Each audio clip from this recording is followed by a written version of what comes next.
Well, now that the shutdown is over, the Labor Department finally released their jobs numbers for September, 7 weeks after they were due, and it shows weak hiring, but very few layoffs. So what does that mean? It means that if you have a job, you've got some job security, and if you don't have a job, you're probably not finding employment. U.S. employers added 50,000 jobs in September. That's an improvement on the 22,000 they added in August, but it's still not real good. Unemployment rate remaining low at 4.3%. So these hiring numbers, modest. Why is that?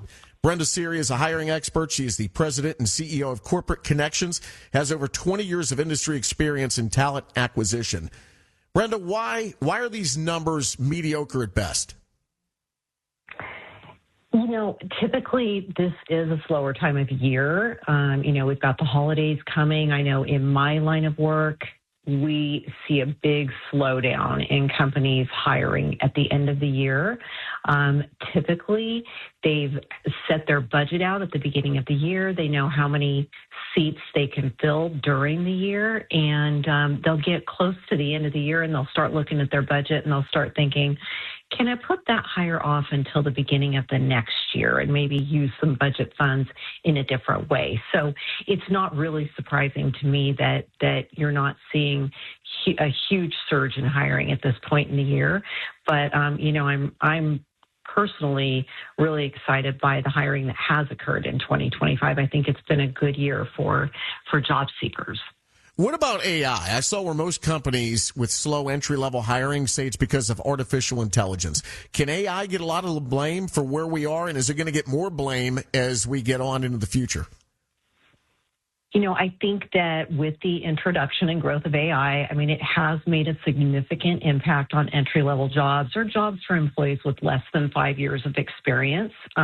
It really has had an impact. It's affected, roles like people who track and extract data for companies, write code for companies. It really can transcend many industries. I think today it's affecting more of those entry-level or lower-level type of positions, but is it going to completely eliminate jobs forever? No, it's not going to. Definitely not.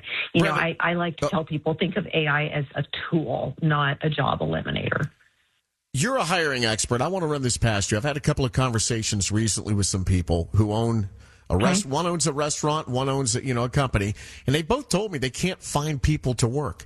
And as one individual told me, he said, look, I pay well.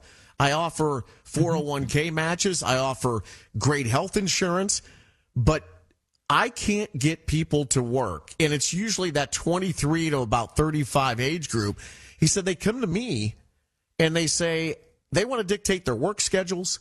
They want to say, they want this or that.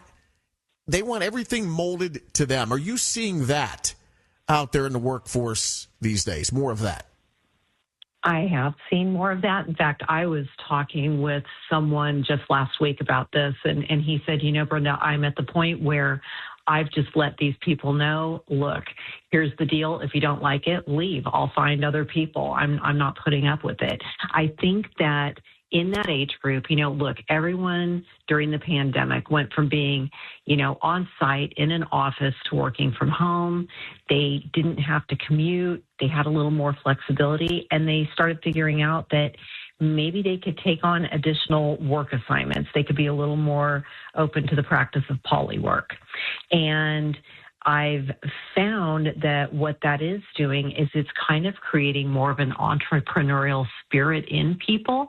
And I think that is giving that particular age demographic the idea that they have the right to dictate their schedules, which is obviously off-putting to many employers. But I do think that's kind of where it all started. Yeah, I agree with you. Brenda, I think the mentality has changed from when you and I were in our 20s, and it was you just did what you had to do. You worked overtime. You worked holidays. You never even questioned it. It was just part of the way it was. Now, right. 23 to 35-year-olds look at that mentality as crazy. Like they want the best right out of the gate, or they're not going to work. I just wonder how people are surviving. Right. I mean, it's interesting because I, probably about a month ago, I had a really early morning flight to catch, and my Uber driver came and picked me up at 4:30 in the morning, and I was thanking him for being out at that time of morning to pick me up. And he was like, this is just one of 4 jobs that I have. And I'm like, really? And he said, yeah. He said, I drive Uber, I do some tech consulting, I'm a day trader, I'm going to school to get my PhD, and I'm teaching some courses at the university. And I think that is a trend that we're seeing a lot in a younger generation is they're like, why do I have to be tied down to one job for 50 to 60 hours a week like I watched my parents do when I could have all of these jobs and this flexibility, right? They think of that as having a lot of flexibility, and that's what they are looking for. I just think it's a different mentality. So which mentality is right? Good question, right? I mean, it really is. Yeah, it is. It's a great question. I mean, I think back to my dad and even to my husband, who worked for the same company for many, many years. And that's just what we did, right? You got in the door, you were dedicated, you grew with the company and left when you retired. And what I have seen in today's workforce is people aren't necessarily attracted to the idea of hiring someone who has stayed at a company for forever because they're afraid they're going to become stagnant.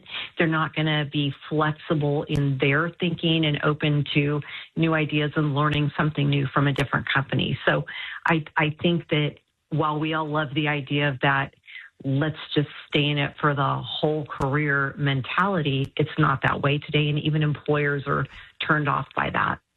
Well, that was my next question for you. If the younger generation wants more flexibility, if these younger employees want more flexibility, are employers going to have to adapt and give that to them or suffer the consequences? Do they have to? Yeah, I mean, do they have to adapt? No, but could they possibly find that it's harder and harder to retain employees? Possibly so. I think that companies today need to sort of change with the times.